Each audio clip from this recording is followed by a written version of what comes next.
نحمده ونصلي ونسلم على رسوله الكريم اما بعد فاعوذ بالله من الشيطان الرجيم بسم الله الرحمن الرحيم فالذين آمنوا به وعزروه ونصروه واتبعوا النور الذي أنزل معه أولئك هم المفلحون صدق الله مولانا العظيم صدق وبلغنا رسوله النبي الأمي الأمين الحبيب الكريم اللهم صل على سيدنا ومولانا محمد وعلى آل سيدنا ومولانا محمد وبارك وسلم عليه الصلاة والسلام عليك يا سيدي يا رسول الله وعلى آلك وأصحابك يا سيدي يا حبيب الله۔ حمد و صلات کے بعد قابل احترام برادران اسلام، بزرگوں، دوستوں، عزیزوں، کل میں نے آپ کے سامنے ایمان بالرسالت یعنی رسول کے بارے میں ہمیں کیا ایمان رکھنا چاہیے، اس کے بارے میں چند باتیں عرض کی تھیں کہ نبی اور رسول اللہ اور مخلوق کے درمیان واسطہ ہوتا ہے، نبی انسان ہوتا ہے اور اللہ کریم کی طرف سے اس پر وحی آتی ہے، نبی کا عالم غیب سے رابطہ مسلسل رہتا ہے، نبی اللہ کی حفاظت میں ہوتا ہے، لہٰذا نبی سے گناہ سرزاد نہیں ہو سکتا۔ اگر کسی معاملے میں نبی سے کوئی بھول ہو جاتی ہے تو وہ اس لیے کہ نبی بھولتا نہیں بلکہ بھلایا جاتا ہے، تاکہ اس بھولنے کے اندر جو حکمتیں ہیں وہ امت پر آشکارا ہوں۔ کل اس بارے میں تفصیلی گفتگو میں نے آپ کی خدمت میں عرض کی۔ مجھے ایک دوست کہہ رہے تھے کہ بعض دوست کہہ رہے ہیں ہمیں آج کا درس سمجھ نہیں آیا۔ اصل میں ہمارے عموماً سمجھنے کا تعلق آج کل بڑی معذرت کے ساتھ کہ چسکے کے ساتھ ہے، چسکا طرز میں ہوتا ہے، یا پھر معجزات، کرامات، عجائبات بیان ہو تو ہم پھر بڑے نعرے لگاتے ہیں۔ اصولی بات، عقیدے کی بات اور اس کے اندر ضروری وضاحت، یہ واضح بات ہے، مشکل چیزیں ہیں، ان پر توجہ دینے سے ہی بات سمجھ آتی ہے، اور توجہ اگر دیں تو یقیناً بات سمجھ آئے۔ بہرحال نبی اللہ کی حفاظت میں ہوتا ہے، معصوم ہوتا ہے وغیرہ سب کچھ کل بیان ہو گیا۔ آج یہ ہے کہ ایمان بالرسالت کے تقاضے، ان میں پہلا تقاضا یہ ہے کہ نبی اور رسول کو اس طرح مانا جائے جس طرح ماننے کا حق ہے۔ اللہ کریم فرماتے ہیں فالذین آمنوا بہ، پس وہ لوگ جنہوں نے میرے نبی کو مانا، ایمان لائے میرے نبی پر۔ ایک بات آگے فرمایا وعزروہ، اور جنہوں نے میرے نبی کی تعظیم کی، دو باتیں۔ تیسری فرمائی ونصروہ، جنہوں نے میرے نبی کی مدد کی، اور چوتھی بات واتبعوا النور الذی انزل معہ، اور جو نبی لے کر آیا اس کی اتباع اور پیروی جن لوگوں نے کی۔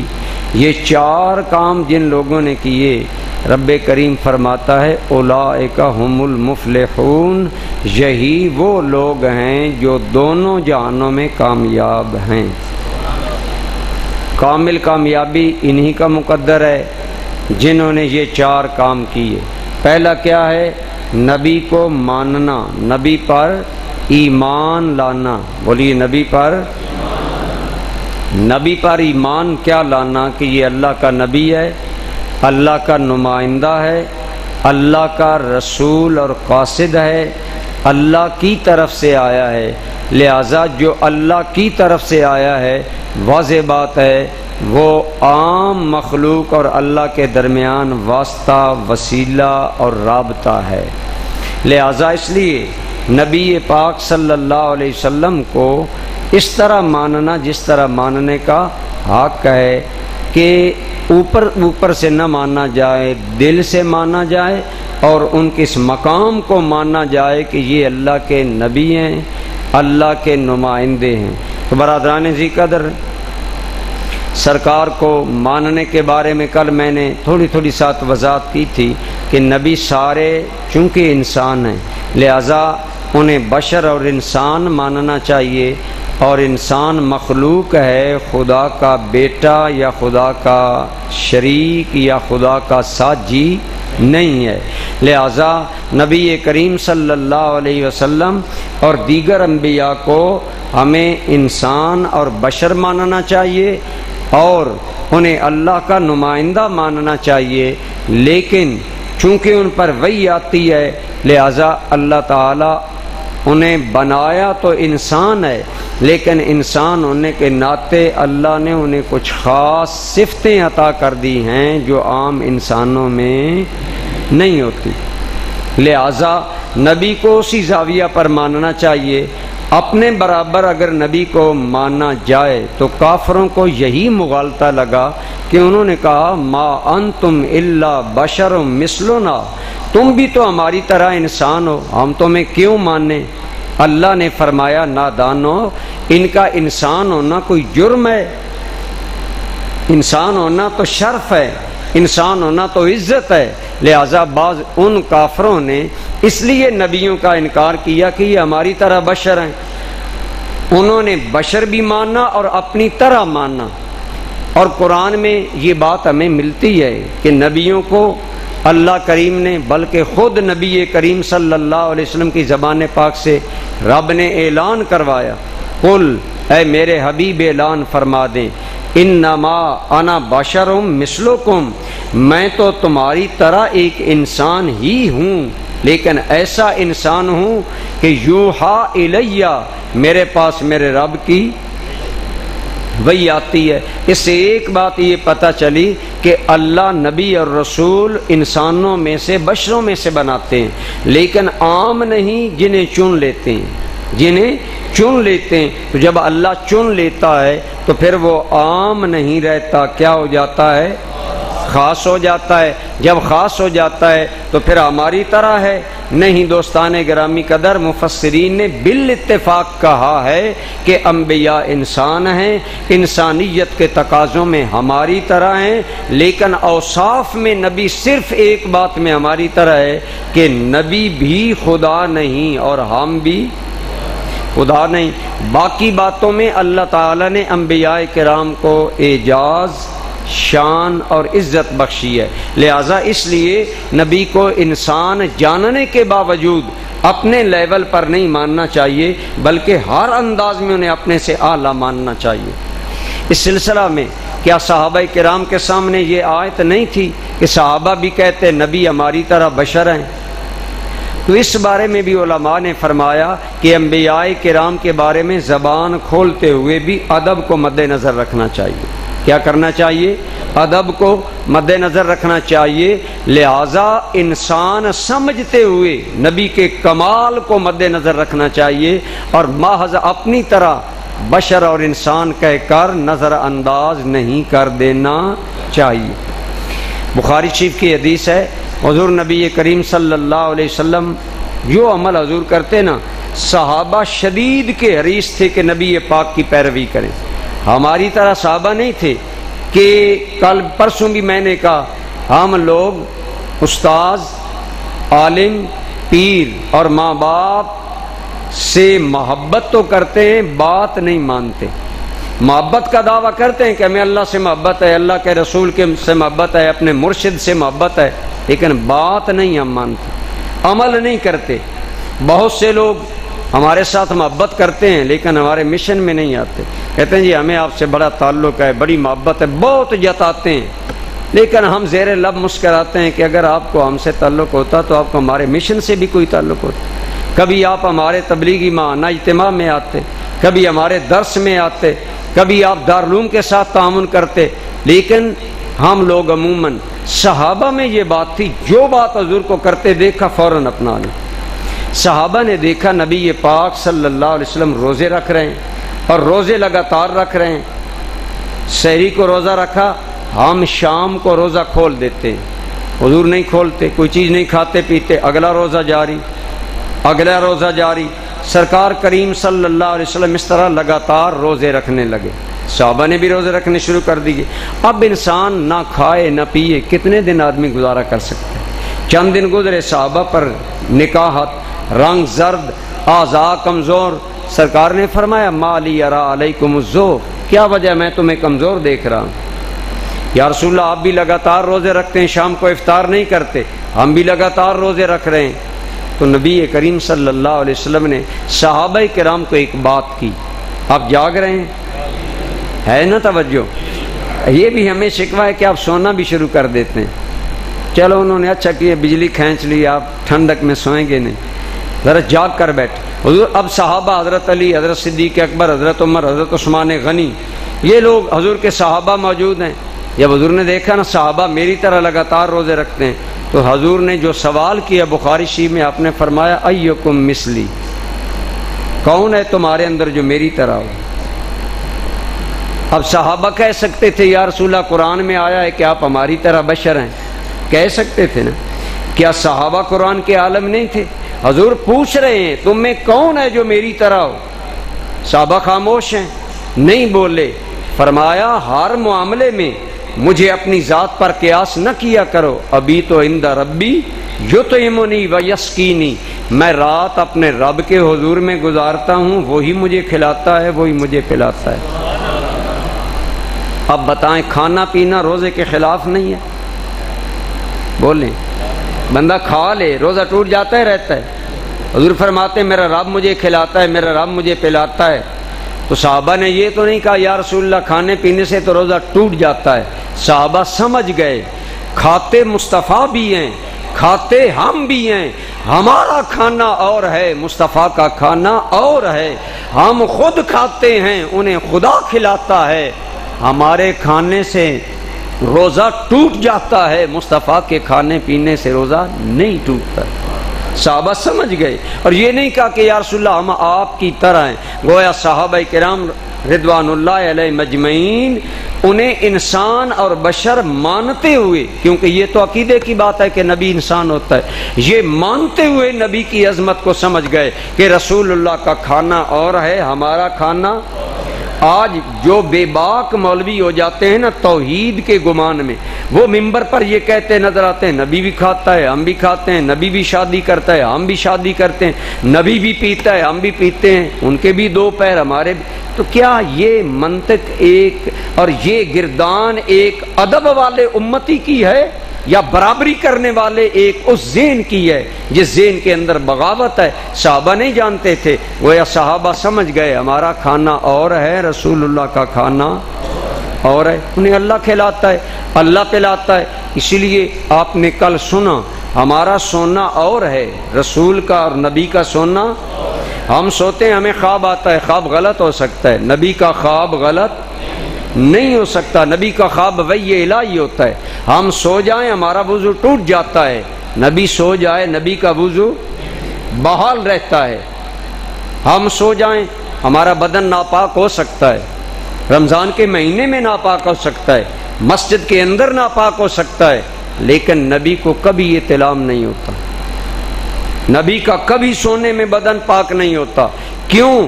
سونا تیرا بھی ہے، سونا اللہ کے نبی کا بھی ہے، لیکن اللہ کے نبی کا سونا یہ ہے کہ اس کی صرف آنکھیں سوتی ہیں، باقی سارا معاملہ خدا کے ساتھ ہوتا ہے۔ تو جس کا معاملہ خدا کے ساتھ ہو اسے اطلاع نہیں ہو سکتا، اس کا بدن ناپاک نہیں ہو سکتا۔ اب بدن ناپاک ہونا خصائص انسانیت میں سے ہے، انسان کا خاصہ ہے، لیکن اللہ نے ان میں بھی اپنے انبیاء کو ممتاز فرمایا ہے، اس لیے فرمایا نبی کریم صلی اللہ علیہ وسلم کو مانو، لیکن ماننے کا یہ کوئی ڈھنگ نہیں کہ ہم بھی بشر حضور بھی بشر، بلکہ جب بھی رسول اللہ کو بشر بھی کہو تو عام بشر نہ کہو بلکہ جملہ انبیاء کو جب بھی بشر بھی کہو تو ادب والا لفظ بولو۔ کون سا؟ افضل البشر، سید البشر، خیر البشر، عز البشر، عزت البشر، یہ وہ ہیں جن کے صدقے بشریت کو بھی خدا نے عزتیں عطا فرما دی ہیں۔ تو اس لیے نبی پاک صلی اللہ تعالی علیہ وآلہ وسلم آپ کی ذات کے بارے میں بولتے ہوئے بھی، یہ آگے بھی آ رہا ہے، ہمیں ایسے الفاظ استعمال کرنے چاہیے اور ذہن اور فکر میں بھی نبی پاک کو اپنے لیول پر یا انبیاء کو اپنے لیول پر نہیں رکھنا چاہیے، بلکہ انہیں اپنے اور رب کے درمیان واسطہ سمجھتے ہوئے اپنے سے اعلیٰ سمجھنا چاہیے ہر اعتبار میں اور ہر کیفیت میں۔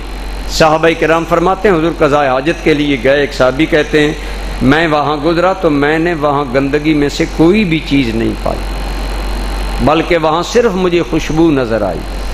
اب قضاء حاجت ہم بھی کرتے ہیں، اللہ کے نبی بھی کرتے ہیں، لیکن ان کو اللہ رب العالمین نے یہ عزت دی، یہ شان دی، یہ ہمیں سامنے رکھنی چاہیے۔ اس لیے دوستان گرامی قدر، پہلا مسئلہ یہ ہے کہ انبیاء کرام علیہم السلام کو جملہ نبوت کا تقاضا یہ ہے کہ نبی پر دل و جان سے ایمان لاؤ، یہ نہیں ظاہر میں تو ایمان لاؤ باطن میں ایمان نہ لاؤ۔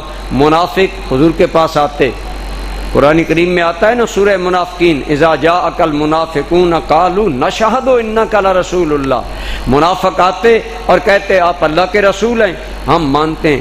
اللہ نے فرمایا واللہ یشہد انہم لکاذبون، میرے پیارے میں خدا گواہی دیتا ہوں کہ یہ جھوٹے ہیں، یہ تمہیں رسول نہیں مانتے، یہ منافق ہیں، اوپر سے مانتے ہیں اندر سے نہیں مانتے۔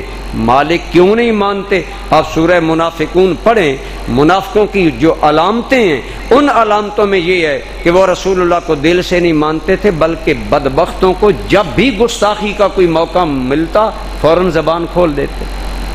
ایک دن سرکار کریم صلی اللہ علیہ وسلم نے کوئی عالم غیب کی بات کی، وہ بیٹھے ہوئے کہنے لگے یہ دور کی باتیں کرتا ہے نبی، ہم اس کے پاس بیٹھے ہیں اور ہم اسے مانتے نہیں، ہمیں نہیں جانتا۔ اب نبی پاک کے علم پر اعتراض کا جو ہی موقع ملا فوراً اعتراض کر دیا۔ جب یہ اعتراض کیا تو رب غیرت میں آ گیا۔ اللہ نے فرمایا ما کان اللہ ہو، اب یہ نہیں ہوگا کہ پاک اور پلیت مل کر رہیں گے۔ ما کان اللہ لیذر المؤمنین علی ما انتم علیہ حتی یمیز الخبیث من الطیب، اب تم خبیث ان طیب صحابہ میں مل کر نہیں بیٹھ سکتے۔ اللہ نے نشاندہی کی، بھری مسجد میں رسول اللہ نے جمعہ کے موقع پر نام لے کر کہا فلاں منافق ہے نکل جائے، فلاں منافق ہے نکل جائے، فلاں منافق ہے نکل جائے۔ حضور نے نام گن گن کر بتائے، سب کو بارگاہ سے نکال دیا۔ فرمایا بدبختو تمہیں برداشت کرنا حکمت تھی کہ شاید تمہارا مقدر کبھی جاگے، مجھے مان لو تو نجات نصیب ہو، لیکن اگر تمہاری خباثتوں کا یہ معاملہ ہے، حضور نے اپنی محفل سے خبیثوں کو خود نکال دیا۔ حضرت عمر کہتے ہیں میں جمعہ پر لیٹ تھا، مجھے نہیں معاملہ پتا تھا اندر کا معاملہ کیا ہے، لیکن نگاہ نبوت تو جانتی تھی۔ حضرت عمر آ رہے ہیں، فرماتے ہیں میں سائیڈ بار ہو گیا کہ رسول اللہ صلی اللہ علیہ وسلم معلوم نہیں کیوں لوگوں کو نکال رہے ہیں۔ بعد میں پتہ چلا آج حضور نے اپنی محفل میں سے تمام خبیثوں کو نکال دیا ہے جو محفل میں بیٹھ کر رسول اللہ کے علم کے بارے میں غلط سوچا کرتے تھے۔ جس سوچ میں نبی پاک کے لیے برائی ہو وہ سوچ قابل برداشت نہیں ہے، اور وہ سوچ خبیث سوچ ہے، وہ طیب سوچ کے برابر کبھی نہیں ہو سکتی۔ اور جس سوچ کے اندر ذرا بر نبی کے بارے میں خبث آ جائے وہ جتنی بھی عبادت کرے اس کی عبادت خدا کو قبول نہیں ہے۔ اس لیے اپنا دیدہ و دل نبی کے بارے میں صاف رکھنا چاہیے۔ فرمایا ایمان بن نبوت اور برسالت کا پہلا تقاضا یہ ہے کہ نبی کو یوں مانو جیسے ماننے کا حق ہے، دل و جان سے مانو، بلکہ مانو۔ اب ایک ذکر یہ ہے بندہ بار بار کہے وہ ہماری طرح ہیں، وہ ہماری طرح ہیں، وہ ہماری طرح ہیں، بھئی ہیں تو وہ انسان، اور اللہ نے قرآن میں یہ کہا کہ وہ انسان ہے تمہاری طرح خدا نہیں ہے، لیکن اس کا تکرار نہیں، بلکہ تکرار کس کا ہے کہ اللہ نے انہیں عزتیں دی ہیں، اللہ نے انہیں شانیں دی ہیں۔ یہی وجہ ہے جنہیں اللہ نے یہ مقام بخشا۔ حضرت پیر میر علی شاہ صاحب رحمۃ اللہ علیہ کو حضور کی خواب میں زیارت ہوئی پھر میرے علی شاہ صاحب نے کیا کہا؟ وہ ہماری طرح تھے جو ہمیں نظر آئے؟ فرماتے ہیں نہیں، اس صورت نو میں جان آکھاں، جان آکھاں کہ جانے جہان آکھاں، سچ آکھاں تے رب دی میں شان آکھاں، جس شان تو شانہ سب بنیاں، کہ ان کے وجود میں مجھے خدا کی شان نظر آئی، ان کے جمال میں مجھے خدا کا جمال نظر آیا، ان کی ذات میں مجھے خدا کا کمال نظر آیا۔ اسی لیے اعلیٰ حضرت عظیم البرکت بھی فرماتے ہیں اللہ کی سرتاب قدم شان ہے یہ، جنسا نہیں انسان وہ انسان ہے یہ، قرآن تو بتلاتا ہے ایمان انہیں، ایمان یہ کہتا ہے میری جان ہے یہ۔ یوں نبی کو مانو، یوں نبی پاک صلی اللہ علیہ وسلم کے بارے میں پاکیزہ خیال دل میں رکھو، تو ایمان بالرسالت کا پہلا تقاضا یہ ہے کہ نبی کو ایسے مانو جیسے ماننے کا حق ہے، نہ خدا مانو، نہ یوں اسے مقدس بنا لو کہ وہ خدا کا بیٹا ہے، خدا کا شریک ہے، خدا کا ساجی ہے، نہ تو نبی کو اتنا بڑھاؤ اور نہ نبی کو اتنا گراؤ کہ اس کے اندر عیب تلاش کرو، لوگوں کے سامنے کمزوریاں بیان کرو، بلکہ نہ خدا مانو اور نہ ہی نبی کے اندر کوئی عیب مانو۔ صحابہ کرام نے ببانگ دہل بتا دیا ہمارے نبی کو اللہ نے بغیر عیب کے پیدا فرمایا ہے۔ حضرت حسان ابن ثابت کا وہ مشہور و معقول مشہور جو ربائی ہے حضور کی موجودگی میں پڑھی، وَأَحْسَنُ مِنْكَ لَمْ تَرَ قَطُّ عَيْنِي، یا رسول اللہ آپ سے زیادہ حسین میری نظر نے کبھی کوئی دیکھا ہی نہیں ہے۔ آگے فرمایا وَأَجْمَلُ مِنْكَ لَمْ تَلِدِ النِّسَاءُ، بعض نے اجمالا پڑھا، بعض نے اجمالو پڑھا، اور یا رسول اللہ میں آپ سے زیادہ حسین کہاں دیکھوں جب کسی ماں نے آپ جیسا خوبصورت کوئی جنا ہی نہیں ہے۔ یہاں پر بھی صحابی کی دل کی خواہش پوری نہیں ہوئی حضور کے بارے میں۔ آگے کہتے ہیں خلقت مبرأ من کل عیب، یا رسول اللہ آپ ہر عیب سے پاک کر کے پیدا کیے گئے، مجھے تو یوں معلوم ہوتا ہے کأنک قد خلقت کما تشاء، گویا خدا نے تمہیں یوں پیدا کیا جیسے پیارے تیری مرضی تھی۔ اس میں ایک قابل اصلاح جو بات ہے، آج ہمارے بعض نعت خوان اور بعض کم علم رکھنے والے علماء یہ مسئلہ دھڑلے سے کر دیتے ہیں کہ اللہ نے حضور کو ایسے بنایا جیسے حضور کی مرضی ہے۔ یہ ثابت نہیں، یہ بات یاد رکھیں، یہ بات ثابت نہیں کہ اللہ نے حضور کو ایسا بنایا جیسے حضور کی مرضی تھی، لیکن صحابی کے کمال محبت کا عالم یہ ہے کہ صحابی تشبیہ دے کر کہتے ہیں یا رسول اللہ مجھے تو یوں لگتا ہے کہ رب نے آپ کو آپ سے پوچھ کر بنایا ہے، جیسے تم چاہتے تھے ایسا، تو تشبیہ ہے۔ کیا ہے یہاں پر؟ کأنہ کا، بولیے کیا ہے؟ کأنہ تشبیہ ہے، تشبیہ حقیقت نہیں ہوتی۔ ایک آدمی کسی کو کہتا ہے یہ بھائی اتنا بہادر ہے گویا کہ شیر ہے، تو کیا وہ جنگل کا شیر ہے؟ بہادری میں تو شیر کی طرح ہے لیکن بہادر نہیں۔ لہذا اس سے یہ بات کرنا کہ اللہ نے اب ہمارے مقرر بڑی ترنگ کے ساتھ بات بنا کر کرتے ہیں، رب پوچھتا گیا، پوچھ کر نبی کو بناتا گیا، یہ کوئی روایت نہیں، یہ کوئی مسئلہ نہیں، یہ کوئی حقیقت نہیں، لیکن حضرت حسان کا عشق یہ ہے، وہ کہتے ہیں کہ مجھے یہ معلوم ہوتا ہے کہ گویا کے، وہاں الفاظ کیا ہیں؟ بولے گویا کے، اور گویا حقیقت نہیں ہوتی، گویا ایک محبت، شوق اور عشق کا اظہار ہوتا ہے۔ لہذا جو ضابطہ صحابہ نے دیا اس کے اندر رہ کر رسول اللہ کی تعریف کرنی چاہیے، اس سے آگے بھی بڑھنے کی ہمیں اجازت نہیں ہے۔ فآمنوا فالذین آمنوا بی، لہذا رسول اللہ کو ایسے مانو جیسا ماننے کا اللہ نے حکم دیا، نہ انہیں اللہ کا شریک مانو، نہ انہیں خدا مانو، نہ خدا کا بیٹا مانو۔ حضرت ملا علامہ بوصیری جن کے قصیدے کے بارے میں نے آپ کو بتایا، آپ فرماتے ہیں نبی پاک کے بارے میں ایک بات نہ کہو کہ حضور اللہ کے شریک ہیں یا اللہ کے بیٹے ہیں، باقی کمال میں سے جو کہہ سکتا ہے کہتا چلا جا، تیری زبان کی قوتیں تو ختم ہو سکتی ہیں، نبی کے مقام ختم نہیں ہو سکتے۔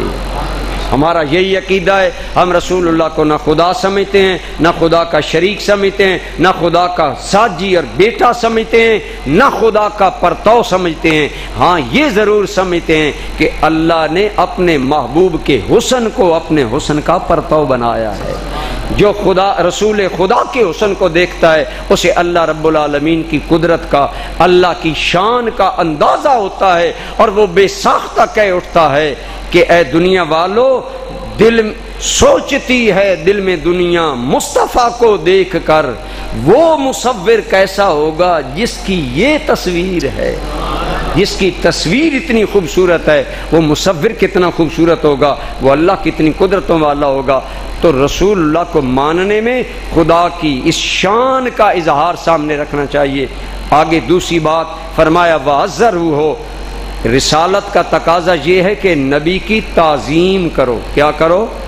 کامیاب کون ہیں؟ جنہوں نے نبی کی تعظیم کی۔ رسول اللہ کی تعظیم یہی ہے کہ انہیں اپنے تعظیم کا کیا معنی ہوتا ہے؟ بڑا سمجھنا۔ بولو، تعظیم کا کیا معنی ہے؟ بڑا سمجھنا، بڑا قرار دینا، کسی کو اپنے آپ سے بڑا کہنا، بڑا قرار دینا، یہ ہے تعظیم کا معنی۔ اور صحابہ کرام رسول اللہ کو ہر انداز میں بڑا کہتے تھے، بڑا سمجھتے تھے، تعظیم کرتے تھے، ایون کہ جملہ بولتے ہوئے بھی سوچتے تھے کہ رسول اللہ کی بارگاہ میں یہ جملہ کس طرح ہم بول لیں۔ پہلے بھی کئی مرتبہ بتایا، حضرت عثمان بن عفان رضی اللہ تعالیٰ عنہ کہتے ہیں میں نے قباس بن اشیم نامی آدمی، اس سے پوچھا، کیا پوچھا؟ انت اکبر ام رسول اللہ، تم بڑے ہو یا حضور بڑے ہیں؟ بندہ بعض اوقات پوچھتا ہے نا عمر بھائی تیری زیادہ ہے، عمر میں یہ بڑا ہے یا یہ بڑا ہے؟ حضرت عثمان کہتے ہیں میں نے قباس بن اشیم سے پوچھا تم بڑے ہو یا رسول اللہ بڑے ہیں؟ اب قباس عمر میں حضور سے بڑے تھے، تو لیکن جواب نے یہ نہیں دیا کہ میں حضور سے بڑا ہوں۔ سنیے صحابی کا انداز بدل گیا، فرمایا بات یہ ہے کہ رسول اللہ اکبر منی، رسول اللہ مجھ سے بڑے ہیں، وَأَنَا أَقْدَمُ مِنْهُ فِي الْمِيلَادِ، لیکن پیدائش میں میں پہلے ہوں۔ ہے نا ادب کا انداز؟ الفاظ بولتے ہوئے بھی نبی کا ادب پیش نظر ہے، یہ نہیں کہ ممبر پر بیٹھے جو منہ میں آیا وہ بولتا چلا گیا، بلکہ زبان کو لگام دے کر رکھنی چاہیے، سوچ کر بولنا چاہیے۔ حضرت عباس یہ کون ہے؟ نبی پاک کے چچا جان۔ کون ہے؟ حضرت عباس نبی پاک کے چچا جان ہے۔ واضح بات ہے چچا بڑا ہوگا، بعض اوقات چچا چھوٹا ہو سکتا ہے، اگر باپ کئی شادیاں کرے تو ایک چچا جو ہے وہ بھتیجے سے چھوٹا ہو سکتا ہے، لیکن حضرت عباس رسول اللہ سے عمر میں بڑے تھے۔ حضرت عباس سے کسی نے پوچھا آپ بڑے ہیں یا رسول اللہ بڑے ہیں؟ تو حضرت سیدنا عباس بن عبد المطلب ہیں نبی پاک کے چاچا جان، لیکن کیا جواب دیا؟ فرمایا ہوا اکبر منی، وہ مجھ سے بڑے ہیں، وَأَنَا وُلِدْتُ قَبْلَهُ، لیکن پیدا میں پہلے ہوں۔ دیکھیں صحابہ کا انداز ادب آشنا ہو گیا، ادب میں ڈھل گیا۔ یہی بات ہے کیوں اللہ نے فرمایا لا تجعلوا دعاء الرسول کدعائے بعدکم، لا تجعلوا دعاء الرسول بینکم کدعائے بعدکم بعدا، جیسے اپنے میں ایک دوسرے کو بلاتے ہو نا، یوں میرے نبی کو نہ بلایا کرو، بات بھی کرنے لگو تو سنبھل کر۔ کئی مرتبہ آپ کو بتایا صحابہ حضور کی بارگاہ میں الفاظ چنتے ہوئے ڈرتے تھے، خود نہیں بولتے تھے۔ حضرت طلحہ کہتے ہیں مجھے ایک مسئلہ درپیش تھا، ایک بدو آیا، میں نے اس کو کہا تم رسول اللہ سے سوال کرو۔ فرماتے ہیں ہمیں ڈر لگتا تھا کہ کوئی منہ سے ایسا جملہ نہ نکل جائے جو آپ کی ادب، احترام اور شان، اور بدو چونکہ دیہاتی آدمی ہیں انہیں ہر کوئی معاف سمجھتا ہے کہ یہ بیچارے دیہاتی ہیں، سادہ لوگ ہیں۔ صحابہ کہتے ہیں ہم مدتوں انتظار کرتے رہتے، کوئی مسئلہ ہوتا، کوئی آدمی آئے حضور کی بارگاہ میں دیہاتی سوال کرے، ہم مسئلہ سمجھ جائیں۔ تو بہرحال صحابہ کرام قول میں بھی نبی پاک کا احترام کرتے۔ یہودی اور منافق جن کا پہلے ذکر ہوا، جنہوں نے اوپر سے رسول اللہ کو ماننا، اندر سے نہیں ماننا، اللہ نے فرمایا میرے حبیب انہوں نے تمہیں نہیں ماننا۔ کچھ لوگ اوپر سے مان گے، آگے حضور نے فرمایا لیکن انہیں خدا کے دین کا اتنا حصہ بھی نصیب نہیں ہوگا جتنا ایک تیر شکار کو لگے پھاڑ کر پرے چلا جاتا ہے۔ تیر کے منہ پر کتنی بوٹی ہوتی ہے، خون کا ایک قطرہ رہ جاتا ہے، سارے بدن کو تیر چیر کر نکلتا ہے۔ یوں ہی وہ دین سے بڑے نکلیں گے لیکن دین نصیب نہیں ہوگا۔ کیوں؟ دل میں دین والے نبی کا مقام نہیں ہوگا، احترام نہیں ہوگا، حضور کی عزت نہیں ہوگی، حضور کی تعظیم نہیں ہوگی۔ برادران گرامی قدر، نبی پاک کی تعظیم، پھر نصرت رسول اللہ، پھر نبی پاک کے دین کی خدمت، اور جب ادب والے خدمت کرتے ہیں تو رسول اللہ راضی بھی ہوتے ہیں۔ تو اس لیے آج اگر آپ چاہتے ہیں حضور راضی ہوں، اللہ راضی ہو، حضور کے دین کے معاون بن جائیں، کسی انداز میں کسی دینی مدرسہ کے ماہوار معاون بن جائیں، مسجد کے ماہوار معاون بن جائیں، کوئی دینی کام ہو رہا ہے اہل سنت والجماعت کا، اس میں سپورٹر بن جائیں، اس میں مدد کریں، اس میں تعاون کریں، اپنی زندگیاں کھپائیں، اپنی جوانیاں کھپائیں۔ خدا کی قسم جو لوگ رسول اللہ کے دین کے لیے قربانیاں دیتے ہیں ان کے لیے رسول اللہ کی بارگاہ میں بڑا مقام ہے، بہت بڑا مقام ہے۔ اب یہ وقت نہیں میں اس پر تفصیلی، آج ہمارے سنیوں کے اندر سب سے بڑی کمزوری یہ ہے کہ ہم نصرت رسول نہیں کرتے، نبی پاک کے مشن کی مدد نہیں کرتے، حضور کے مشن کے لیے کام نہیں کرتے۔ ہم الحمدللہ اپنی بساط کے مطابق بزم الکرم کے ذریعے یہی چیز آپ کے اندر پیدا کرنا چاہتے ہیں۔ آپ جو اس جوانی میں ہمارے بچے اعتکاف کے لیے 10 دن آئے، یقیناً یہ رسول اللہ کے دین کی نصرت ہے، یہ اللہ کے دین کی خدمت ہے، رسول اللہ کے دین کی خدمت ہے، اور یقیناً اس کی قدر ہے اللہ رسول کی بارگاہ میں۔ اسی طرح جو بھی قربانی دیتا ہے، وہ میں نے پچھلی دفعہ بھی بتایا، حضور کا ایک صحابی تھا، ماں باپ کافر تھے، انہوں نے روک لیا، کہا تن کے کپڑے بھی تمہیں مدینے نہیں لے جانے دیں گے۔ کسی سے پرانا ٹاٹ مانگا، 2 ٹاٹ بدن پر پہن کر رسول اللہ کی بارگاہ میں آئے، سب کچھ اللہ کے دین کے لیے قربان کیا۔ ایک دن وہ قرآن پڑھ رہے تھے اونچا مسجد میں اونچا قرآن پڑھنے سے بچنا چاہیے تاکہ کسی کی عبادت میں خلل آئے، اونچا بولنا نہیں چاہیے، زیادہ باتیں نہیں کرنی چاہیے، لوگوں کی عبادت میں خلل نہ۔ وہ قرآن پڑھ رہا تھا، ایک صحابی نے جھڑکا، عبداللہ آہستہ قرآن پڑھو، اونچا قرآن پڑھ رہے ہو۔ تو بات تو انہوں نے صحابی نے ٹھیک کی، یہ بات حضور نے سن لی، تو حضور نے فرمایا سے جھڑکو نہیں، انہو یحب اللہ ورسولہ، یہ اللہ اور اللہ کے رسول کا عاشق ہے، ان سے محبت کرتا ہے، اس عبداللہ کو نہ جھڑکو، یہ وہ ہے جو تن کے کپڑے بھی اللہ کے نبی کے دین پر وار کرا گیا۔ آج ہم سوچیں مسجد امیر حمزہ میں اتنا بڑا اعتکاف کا نظام چل رہا ہے، کوئی ہمارا اس میں حصہ ہے؟ اتنے بڑے 2 دارالعلوم پنڈ دادن خان میں چل رہے ہیں اہل سنت والجماعت کے، سوچیں گریباں میں جھانکیں آپ کا حصہ ہے؟ اگر ہے تو اللہ کا شکر ادا کریں، نہیں تو رسول اللہ کے دین کے آج مددگار بنیں۔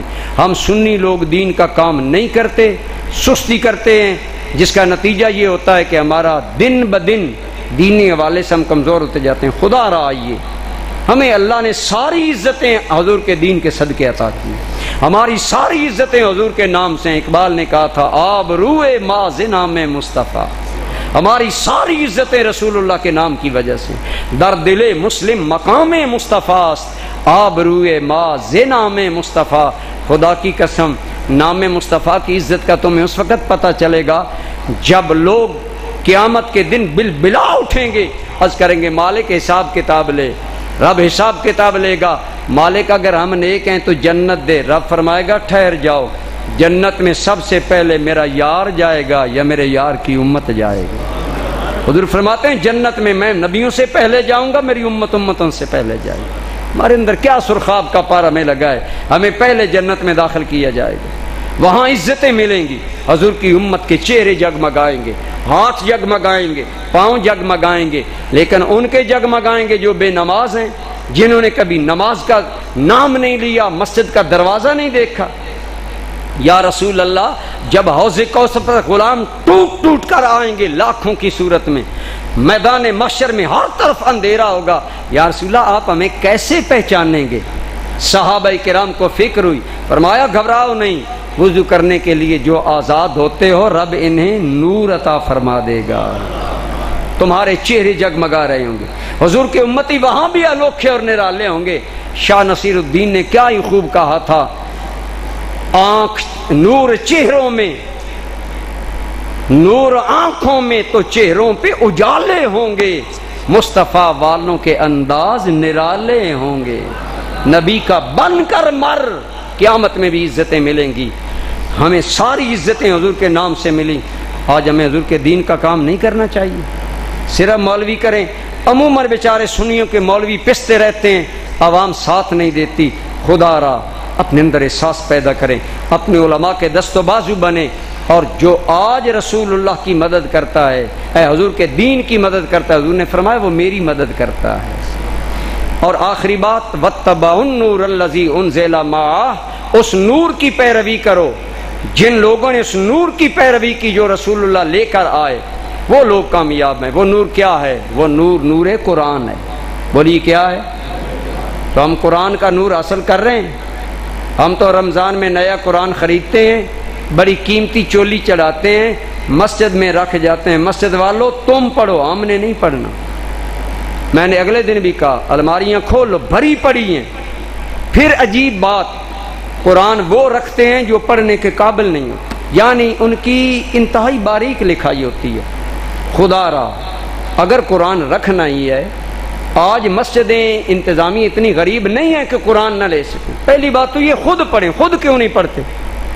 دوسروں کے لیے رکھ جاتے ہیں پڑھیں، خود نہیں پڑھتے۔ یہ بہت بڑا المیہ ہے ہمارے اندر، ہم قرآن نہیں پڑھتے، قرآن کی تلاوت نہیں کرتے، قرآن سمجھتے نہیں ہیں، اور پھر رکھ جاتے ہیں، وہ رکھتے ہیں جن سے کوئی پڑھتا نہیں۔ وہاں ہمارے کوٹ کلام مسجد میں الماریوں کی الماریاں بھری ہوئی ہیں، چھوٹی لکھائی والے قرآن کریم۔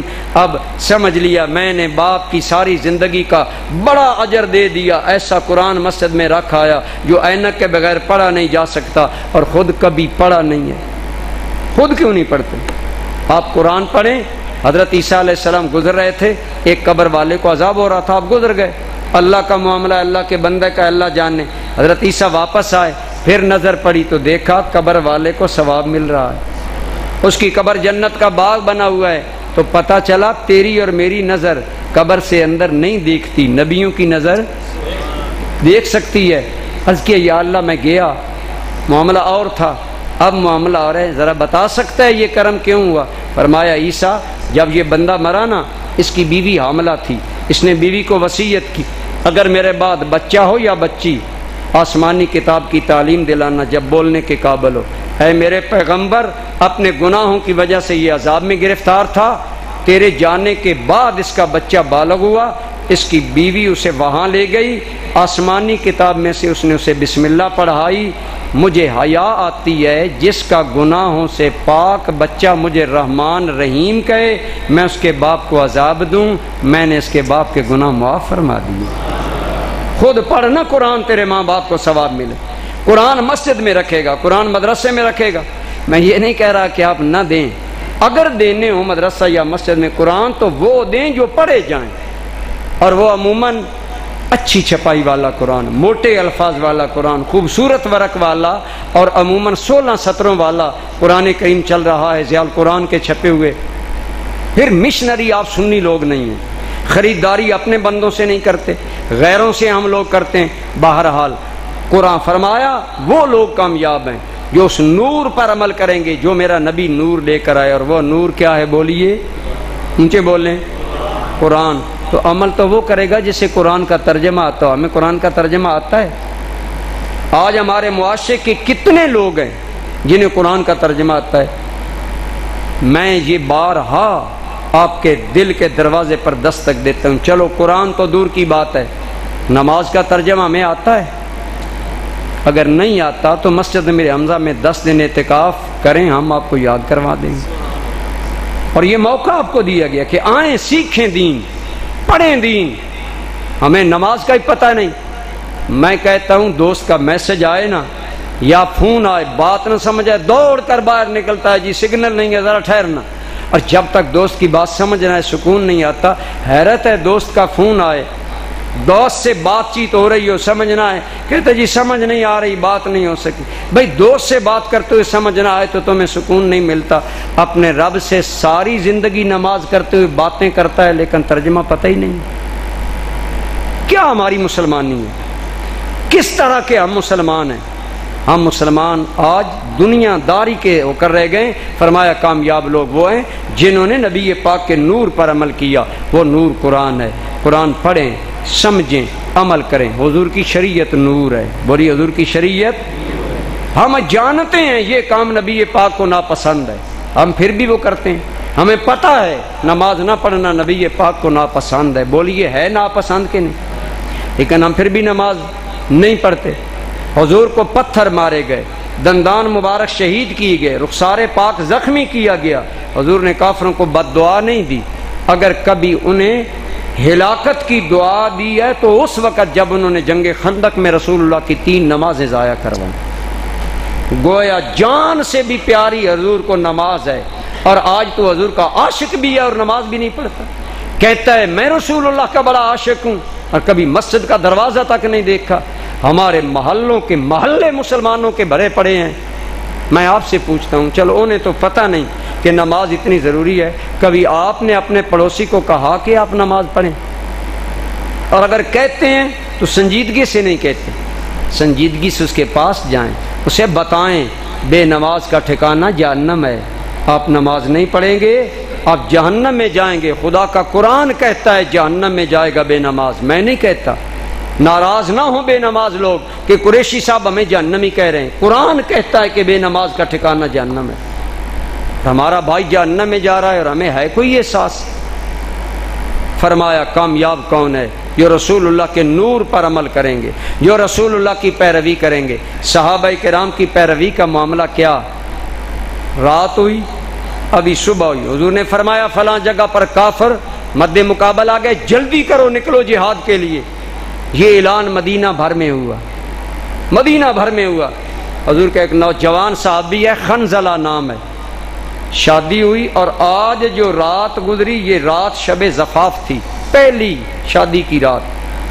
صبح اعلان ہوا. حضرت خنزلہ کو جب پہنچا کہ رسول اللہ جہاد کے لیے بلا رہے ہیں، غسل نہیں کیا جہاد میں چلے گئے. پہلی رات گزاری شب زفاف کی، حضور نے بلایا جہاد کے لیے، صحابی نے لہت و لال نہیں کیا، نکل کھڑا ہوا. آج کے نوجوانوں، آپ کا جوانیاں اللہ رسول کے لیے وقف کرنا آپ کو مبارک ہو، لیکن رسول اللہ کے جوان صحابہ کا معاملہ بھی دیکھیں. خدا کا کرنا، جنگ میں گئے شہید ہو گئے، اب بدن ناپاک تھا. صحابہ کرام تلاش کرنے لگے. فرمایا خنزلہ کسی کو ملا؟ یا رسول اللہ نہیں ملا. اور ایک آدھ، اب صحابہ کہتے ہیں حضور بطور خاص پوچھ رہے. فرمایا لوگوں وہ تمہیں یہاں نہیں ملے گا، وہ جنبی تھا، بدن ناپاک تھا، اللہ کے راستے میں شہید ہو گیا، اسے فرشتے غسل دے رہے.